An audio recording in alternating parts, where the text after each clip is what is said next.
it'll be good. Okay, so it's round two. Yeah. What's your name? Where are you coming from? And Yeah, what you so doing? my name is Javier. Yeah. I'm coming from Spain. And now I am in Medellin. I have been working in Colombia, Medellin, and I have been working abroad like for 3 years. Dope. Yeah, so I work for myself. I have an Android and iOS app that I made 3 years ago when I was like studying in the university. And then after the university, I started working for a while, for 3 months. But then like this app that I made like my hobby started giving me more money than my real job. So I decided to quit my job and like travel the world and settle down in some like different places rather than my country. And yeah, live the life as a digital nomad.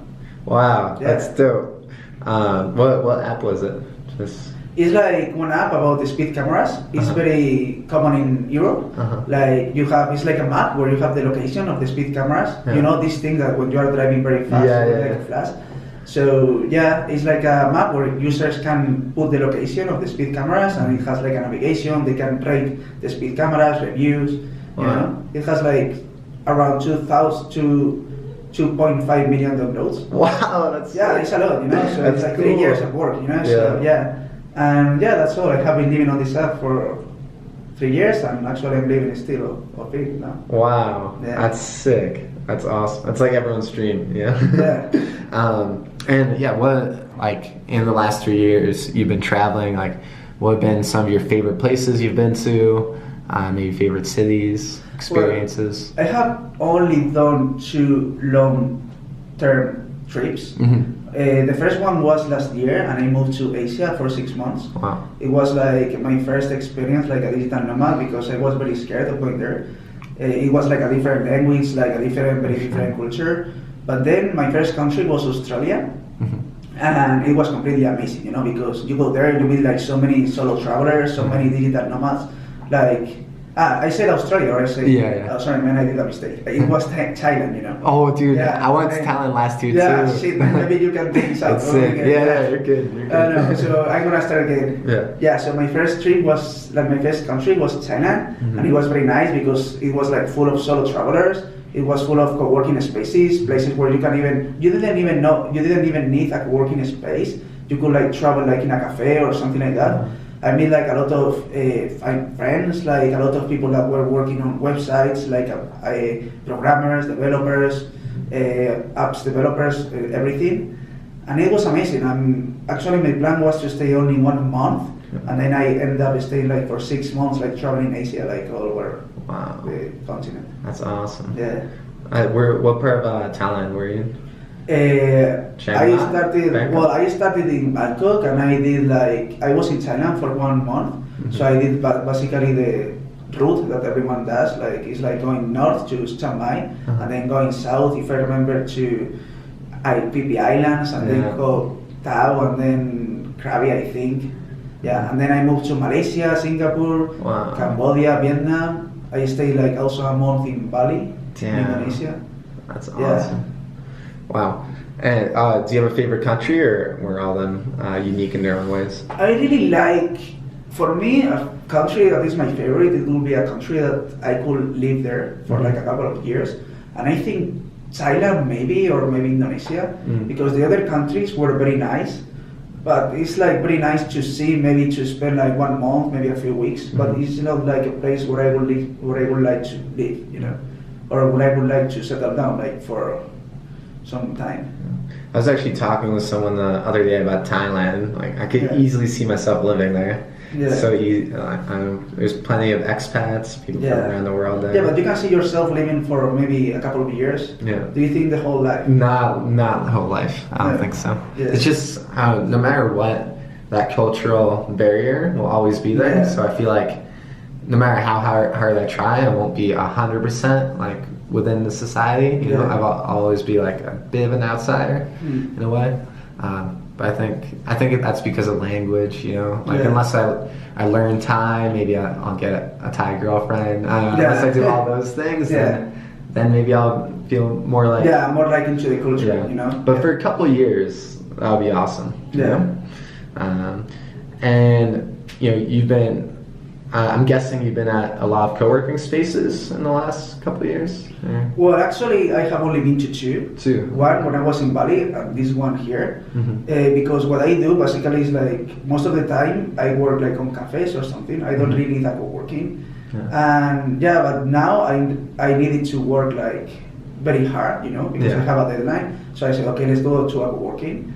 I think a co-working is nice when you have to work like a long time, But usually, like me, what I do is like working like maybe 1 or 2 hours a day. Yeah. Or so for me, it's just going to a cafe or getting a coffee or whatever. Like even in like one restaurant, I can get my computer out, open it, and work, for a couple of hours, and that's nice. Okay. And so, do you prefer cafes typically, though? You like the environment there more? It depends. I prefer cafes in a way that you go like when you go to a cafe, most of the time it's like every day to a different cafe, so you are kind of moving. Yeah. A co-working is like very nice because you kind of settle down for a while and you meet people, and you have like a space for yourself where everyone is working. But it's like more like a real job, when you're a co-working, because if you come to a co-working, you are I came here because I want to work like at least 8 hours a day now. Yeah. So it's not like I don't feel so free like when I go to a cafe. Because when I go to a cafe, it's like I feel I'm with my backpack and with the computer inside it, and I say, okay, I like this cafe, let's have a coffee, and I will work for a while. Here in a co-working, it's like having your office here, but in a remote country, So it's like a different experience, If you want to work more, go to a co-working. That's why here there is like there are like so many entrepreneurs. Yeah, because when you like start up something, you need to work like 12 hours a day, So true. So you cannot do that in a coffee. Yeah. And also you're paying, so you're like, I don't want to leave now if I'm paying some money to work here. And what were your thoughts on this co-working space? Do you like Salinas? Is it nice? I think it's quite nice. I think it's a very big co-working space, so it's very nice, and like there are like a lot of places. I have been to other ones like that are smaller. The internet here is very nice, and it's a little bit fancy. I think it's a little bit. I think it's a little bit focused on foreigners because the price is like a little bit high for being Colombian, but that also makes the quality better because like everything you have like these like rooms that you can like have like meetings or you have like a lot of things here, and I think it's quite good. I really like it. Awesome. And are there any any downsides to? No, this was the question. So like Salinas, this concept like really interests me. Never stayed at a hostel has a co-working space. What are your thoughts on just the concept, like co-living and co-working, like mixed together? Do you think it's? I think it's cool. When I first came here, I didn't stay at Selena. I stayed at another hostel, but was very close. So I think it's nice because I don't know. You can just go to a hostel and meet people, and then you can work at the co-working. Usually, like I prefer to move to my own house, to my own place, if I am gonna stay more than 1 week. Yeah. But a hostel is like a very nice place if you're traveling alone and you want to meet people. And has it been easy to meet people here? In the co-working, is not so easy as in the hostel. I mean, in a hostel is obviously easier because maybe you have breakfast and everything. So in a co-working, you can meet people, but not like you will meet people like you and me, or like the people that is seated in front of you.